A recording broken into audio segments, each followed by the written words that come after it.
Namaskar, welcome to the special edition of Science Monitor. I'm Smriti Rastogi.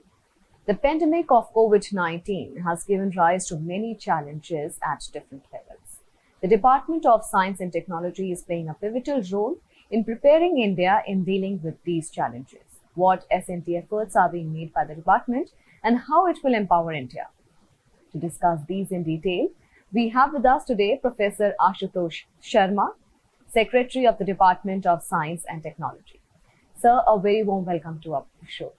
So first of all, I would like to know that when the reports of the COVID-19 were coming in from Wuhan, was India anticipating its entry into the country, and how were these reports perceived at the beginning of the year? Thank you, Smriti. Namaskar. I want to first draw your attention to the mask that I'm wearing. This is a homemade mask. Very easy to make, could be made in 15 minutes. Now very many of self-help groups are making it. Everybody should wear one. And this is a one single important action for breaking the chain of transmission of the virus. So be a hero, be a superhero, save yourself, save others, wear the mask. And be responsible. Be responsible indeed. And of course now I can remove that because we are maintaining the physical distance here. And of course, physical distance is not the same as, so to be alone is not to be lonely. Now you were asking, did India start its action in the right time? Indeed, we started much before most of the countries that were in that stage or much past it. Now if you recall, the virus was declared by WHO as a public health emergency of international concern only in the end of January. March 11th is when they said that this is actually a pandemic. So before that, person-to-person transmission was indeed not clear at all. So India indeed did the bold action, but based on all the evidence, scientific reasoning. We did that at a scale, with intensity and with intent. And no question of it being late, this was just right on time. Everybody around the globe could appreciate very quick action, which indeed resulted in many benefits. And as we go forward, as you know, that the second phase, which starts in April 20th, there's another very well designed plan. Because if you look at while you open certain sectors of economy which are very vital, so you look at the rural areas which are a little bit isolated and a lot of activity has to happen there very quickly. Then you look at transport, logistics, manufacturing, all the stuff that has to bring back economy. But one has to do that with all the precautions. Right? So it's a very good balance. It's a very good thought out plan. So both the first phase and the second phase, not only we are on time, but we are on time with a very good plan. Absolutely. And Professor Sharma, when the virus entered India, how did the priorities of the DST change? And what are the comprehensive efforts taken by the DST at the war footing of the lockdown and to fight the infection? Correct. So clearly, of course, a whole lot of priorities, the short-term priorities of every government department changed because all our energies got channelized into addressing the COVID-19 issues and solutions. And so it's a multi-dimensional problem. We immediately, within a week of this, we launched 3 calls. One of them looks at the R&D, which is a mid-term to long-term, which is to lay the foundations of research to understand how the virus works, etc. But even more importantly, the short-term measures, 2 calls were announced to help industries which can scale up. Things like ventilators, things like preventives, things like disinfectants, the therapies, diagnostics. So all the aspects dealing with it. So one call is for industries, especially MSMEs, which have the knowledge, which have some capacity, which can be rapidly scaled up. The second call is for our startups, because startups, well, it so happens that many of them were prepared for this kind of stuff, especially ventilators, disinfectants, There are many interesting disinfectants, for example, based on nanoparticles and so on. So that by helping these startups with new ideas, novel ideas, relevant ideas, but do it with the speed and energy which only startups can come up with. So we are helping out the startups. Already within a month of starting all these activities, more than 20 companies have been funded and over 100 companies are under scanner. So with due diligence, we don't want to dilute the quality, but we want to maintain the speed. But there are other aspects. So these are three things which are for industry, startup, and R&D. But they're also communication. So you see, you have to communicate to people at different levels, to scientists, to people. And so we started another program on that. At the same time, a whole lot of deliverables have to go through NGOs. So another call which is empowering NGOs and self-help groups, for example, making masks or making disinfectants, and so on. So it has to become a community movement. And so all of that is happening. We also bring in artificial intelligence and machine learning, which can do a lot very rapidly. Now, one of the things is about therapeutics is about repurposing of drugs. So artificial intelligence is a big enabler for that, as is rapid diagnostics, for example, looking at chest x-rays, looking at thermal images, and so on.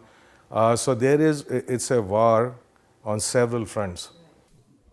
And you can also tell us about synergizing the S&T efforts, like how the Ministry of Science and Technology, the Ministry of Health, and other related organizations are working together to implement a scientific solution to the problem as a whole. Right. So, like I said, it's a multi-dimensional problem. Everybody has to work together. This is one big change I see in science when there is a challenge, that people work together in a seamless way. They come together to offer their expertise, their resources, their knowledge, their people, and so on. And this has been happening on a very big scale, probably the first time in the government. So all the ministries are working together. There are 11 groups, empowered groups set up by Home Ministry, the Office of Principal Scientific Advisor, Niti Aayog, DST, Department of Biotechnology, CSIR. I mean, no matter where you look, people are really working seamlessly and contributing to integrated solutions. Right. And talking about IIT Bombay, which houses the Rapid Response Center on COVID-19, what kind of role is the center playing and why IIT Bombay? Well, this is one of the centers or one of the initiatives that we took early on, which is to bring all the startups on board very rapidly. The center at IIT Bombay, SIGN it is called, is rather well known for the culture of its startups and empowering them. So they were able to bring together very large number of young people, startups which are ready to basically do the due diligence and funding for them. But this is one of the centers. There are several such initiatives that were started rapidly to be able to address different stakeholders in the solution to this problem. And Professor Sharma, how is India's network of R&D institutions working with the international bodies and research institutions to understand the nature of the virus and contain its spread? Yeah, so indeed this is, like we said, people are working together here. There's a lot of collaboration in India. And similarly, it's a problem of international global dimensions. So we need to leverage what other people know. We need to leverage their data, their experience, and so on. So just to tell you, we already have started work with 4 countries. Israel, there is a $40 million fund, not just for this disease, but it was there for technology. And we could rapidly leverage part of that to work with Israelis. We have just made a call with US scientists. And so similarly, these things are being ramped up now. And so scientists working together as well as bringing in the best of technologies. I have been talking to 3 groups in the US which had very good design for ventilators, which are open source. So they, that if we find them suitable, then one of our companies or startups could actually take that up and make it. So many things are happening here on a war footing, breakneck speed really. Right. Everybody is busy at this moment internationally. but because of the connects that we have, very strong connects, and these are mutual needs, so people come together spontaneously. And do you think that post-pandemic, the world will concentrate more on pandemic enemies and will continue to do more open and transparent research? Well, so there are many lessons of doing research from the times of virus. Now, one of these lessons is doing science with speed, which means that we need matching processes all the way from funding to execution.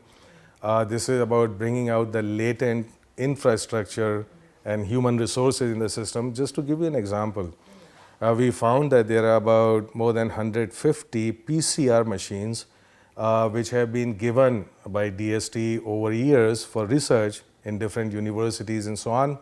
And all of those machines can now be used for testing of the virus. So overnight you deploy an infrastructure which was created for a different purpose, but now it can be leveraged in the time of need. Now, there are other lessons in doing science, which is, I talked about the speed, I talked about collaboration. Collaborations have to be very strong because it has to be multidisciplinary, interdisciplinary, whatever you want to call it. And this is actually when there's a purpose. People come together with a lot of interest, and they are not And looking their for fortes as well. their expertise, right? But they are willing to work together, which is actually not very easy in scientific community, right? Because everybody want to work for themselves, right? And this is the nature of science, is a little bit elite. But in times like this, if there's a clear purpose, then people come together to solve problem, and this is happening on very large scale. So this is about doing science with the speed, with collaboration, with transparency, with accountability, and the sense of responsibility that we need to solve this problem. And so these are some of the lessons which I am sure would go into future. All right, sir, we'll continue the discussion with you, but for the time being, we'll head into a very quick break. So we will continue getting you more talks and discussions with Professor Sharma. Stay tuned on Rajya Sabha.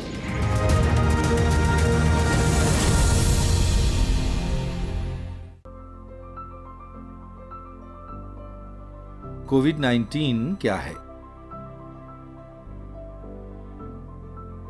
कोविड-19 हाल ही में फैले corona virus के कारण होने वाला संक्रामक रोग है।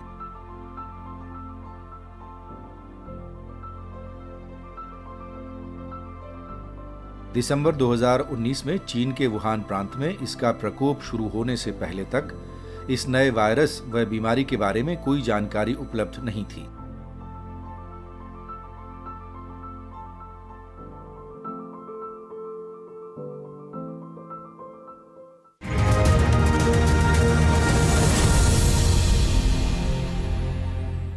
Welcome back to Science Monitor. We are talking to Professor Ashutosh Sharma, Secretary of the Department of Science and Technology.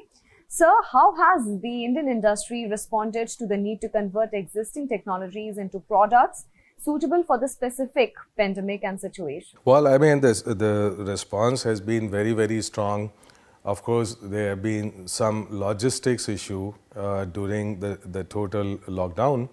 But they have been overcome in many of the critical areas that did not exist, so industry was able to move forward. And starting April 20th, they would be fully empowered to start scaling up to do manufacturing.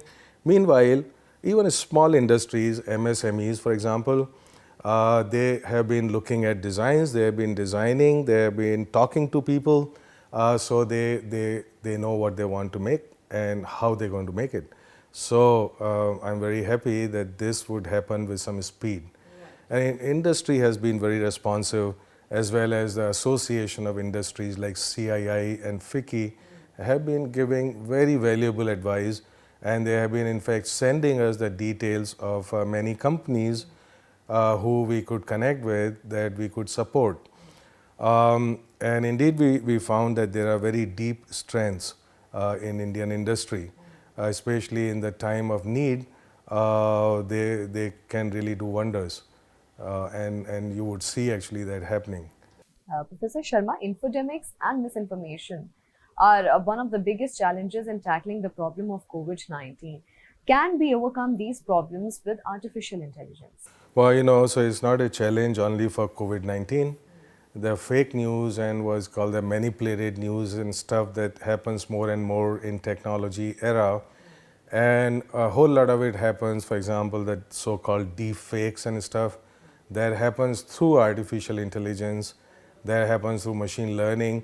So the same tools or the chat bots, these autonomous bots that travel through the internet and do all sorts of damage, right? So all of that is happening and it would continue to happen in the future. So indeed, the same tools that create misinformation can also be deployed to correct it, to find out and to eliminate it. So it's just like, the viruses, the physical virus or the internet virus and all of this stuff. This is not a problem which is going to go away, either with the virus or with anything else. The problem will only get stronger in the future. This is about interstate groups manipulating news. It's about interstate countries against each other. It's about interstate sectors, corporates, groups, everybody, right? So well, it is happening that in fact, we started a program. It's called Cyber Physical Systems, or the National Mission on Cyber Physical Systems last year is worth 3,600 crores, which is setting up 20 hubs across the country in IITs and so on. And several of these hubs are actually looking at the problems of this kind, how to detect fake things and how to deal with them, both in terms of security as well as in terms of manipulation of information, data, and news. See, today's world and for all the foreseeable future, the people who control data, information, and knowledge, the generation of data, the flow of data, the ownership of data, and so on, would be at the forefront of Industrial Revolution 4.0 and beyond. So, our challenge is, this is certainly a big challenge, and so we are dealing with it on different levels. And Mr. Sharma, what are the key takeaways from this unprecedented crisis for the S&T community, and what lessons are to be implemented? Yeah, like I pointed out, is S&T community as well as our government structures that deal with S&T. There is a huge impact of this, and because it's something which is a clear and present danger, at the same time it gives a direction. So what it means is that the problem is very well defined. We just have to get there. So what you find is, if you can define a problem very clearly, then the response of scientific community is also very focused and directed. So this is one of the lessons. See, oftentimes science gets lost in saying, look, what kind of science should I do? So it depends on what my background is rather than the problem that needs to be solved. So I just tell you a 20-second story about Mullah Nasruddin, who lost a bunch of keys. They were searching for them for 3 hours, couldn't find them. Then his friend came and said, Mullah, where did you lose your keys? He said, I lost them there. He said, why are you searching here? He said, there is more light here. Okay, so what that means is that often we do things which are convenient to do rather than things that need to be done. So now when you have a focused problem that needs a solution, then everybody brings in their tools and they are very excited about solving it. You see the light at the end of the tunnel. You see the usefulness of your science, right? And so that is happening. That's a take-home message. Other thing I talked about was the speed, the relevance of what we do, collaborative element that we cannot, a single scientist cannot solve most of the complex problems of the world today, right? So that we need to collaborate. We should not worry that much about who will get the credit and so on, be a little bit less self-centered, and that happens when you work in teams, and I think that's happening. So these are, I think, good, positive outcomes of this crisis, if you would, and I'm sure that this would continue, that we would continue to learn from them and implement them in the future. new scientific opportunities for the SNT community as a whole, and of course, collaboration is something which has been learned, which has been a lesson for the SNT community as a whole. Professor Sharma, the COVID-19 crisis has changed the focus of the entire world. Everybody is expecting quick results at this moment. So what do you think is needed to enhance the performance of such organizations in the time of crisis and in a pandemic situation like this? You're very right. There are huge expectations from science and technology. Usually in day-to-day working, we do not notice science and technology because it's all pervasive. It's like air. Nobody acknowledges air's contribution to our life, but it's there, so we take it for granted. But when there is a new challenge, then you have to address it with new science and technology, and then is when people start noticing it and they say, hey, give me a solution quick. And these things do require quick solutions, but there is no magic wand, either in science or anywhere else. So people do the best that they can. For example, if you say, look, can I get a vaccine yesterday or at least tomorrow? It's impossible. It's not logical, right? But there are certain things which are possible yesterday and tomorrow, and all of those things are happening, whether it is disinfecting solutions or new ways of disinfecting, new ventilator designs, because maybe less than 5% people infected with the virus need really high-end ventilators in ICUs, but the rest of them might need it at home care and so on, outside of a hospital ICU. So you need low-cost, good designs for ventilators which can be put together by an MSME, and so it can be distributed manufacturing and all that. So all of those things which can be done rapidly with the help of expertise that people already have, those are being done at a scale and with a speed. And some of these things, of course, that we would also learn some new science with it in terms of the basic processes of a kind of virus, one class of viruses, and all that information, that knowledge going forth in the future would make it possible to be even more responsive should a need arise again. Professor Sharma, we are indeed having a very insightful discussion with you. We will continue having a discussion and knowing more details about the SNT community and the steps taken. But for the time being, we'll head into another quick break. Stay with us.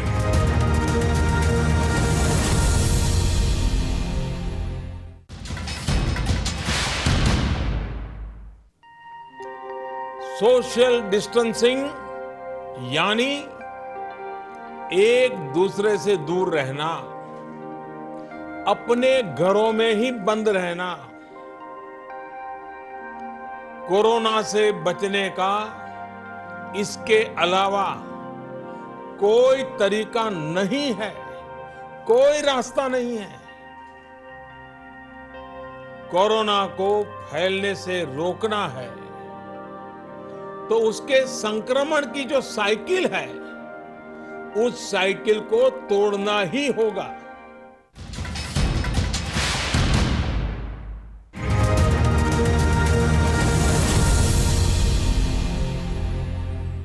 Welcome back to Science Monitor. We have with us Professor Ashutosh Sharma, Secretary of the Department of Science and Technology. Professor Sharma, after we control the pandemic, there will be a plethora of new challenges which India will be required to deal with. There would be some adjustments post-lockdown.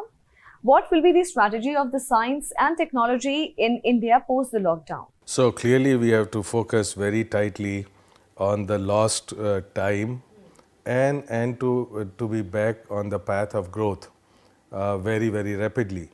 So what does it need? It basically needs that some of our processes would change that would empower S&T with greater speed and greater intent, with greater muscle, if you would. Now, some of the areas that we should focus on, we would focus on, are related to further helping startups, because this has just been the first phase of design, of planning, and so on. Once there is a partial lockdown, lockdown or all the manufacturing and stuff is back, that's when all the big things are going to happen. So we have to now focus on putting these startups that have great ideas and designs back on track for scale up, as well as MSMEs and other industries For example, making these diagnostic kits. Some company may be making 10,000 pieces a day, but we would need, for example, same company to make 50,000 pieces a day, and so on. So there would be greater focus on immediate deliverables which are needed to address the solutions. But beyond that, of course, as I pointed out, also we would change many of our processes. To give an example, just during this period of lockdown, we have had more than 100 web meetings, each meeting having 10 to 100 people. So this is a great takeaway. How you can do things much faster without really sacrificing the content and the quality. Imagine each of these meetings in good old days used to cost 10 lakhs or 15 lakhs, and the amount of time people invested coming from all over the world or coming from all over the country, all of that can actually be harnessed for more efficiency. So all of these, so our processes would change in order to have better delivery.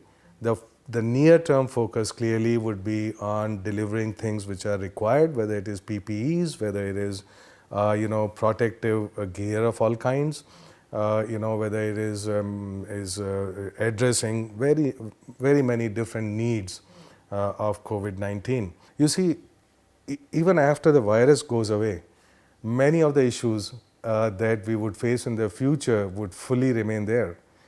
And so one has to, these are issues related to environment, to climate, to the rise of intelligent machines. All of those challenges, while their rate of change is a little bit slow, so we don't recognize them as immediate crisis. But if they are not attended by the same intensity of science and technology, then they would also become problems at some point that the humanity would have to deal with in a very big way. So we have to be prepared, not when there is fire that we have to dig well. We have to be prepared now for those challenges which are mid-term to long-term. So we would put a lot of energy in there to deal with those challenges. So the jobs in the near term are affected by the virus, but jobs in the long term and the human resources and their skills and their training would also be affected by the rise of intelligent machines, Industry 4.0, and so on. So you see, it's not a zero-sum game. When you deal with the present crisis, when you deal with the short-term goals and you deal with them effectively, you must keep in mind that there cannot be only a single agenda in science and technology before or after. Absolutely. So this scientific transition which you're talking about will definitely pave way for new avenues for the community as a whole. Certainly will. Absolutely. So as we wrap up our discussion, what would you like to tell our viewers so that they can play a responsible role in dealing with the pandemic situation? Right. So I would say stay positive. Don't read fake news. Don't be negative. Help people in whichever capacity you can. Don't be entirely self-centered because the other people actually matter in a situation like this. It's what happens to other people affects everybody. At the same time, because there is no cure right now, so therefore, and there is also no vaccination. This would happen after some time, but until then, there we have to take all the precautions very strictly, which is in terms of physical distancing, in terms of wearing masks, in terms of using disinfectants all the time. Be extremely careful because that's what actually breaks the spread of this dreaded virus. Absolutely. Thank you so much, Professor Ashutosh Sharma, for giving us these important insights into this latest situation which the world is facing right now. With that, we'll wrap up this special edition of Science Monitor. You can send your feedback and suggestion on our email ID. Our email ID is news@vigyanprasar.gov.in. You can also write into us at Vigyan Prasar, 5th floor, Prithvi Bhavan, Lodhi Road, New Delhi, 110003. We'll see you again next time. Till then, take care of yourself and stay home. Thank you for watching. Namaskar.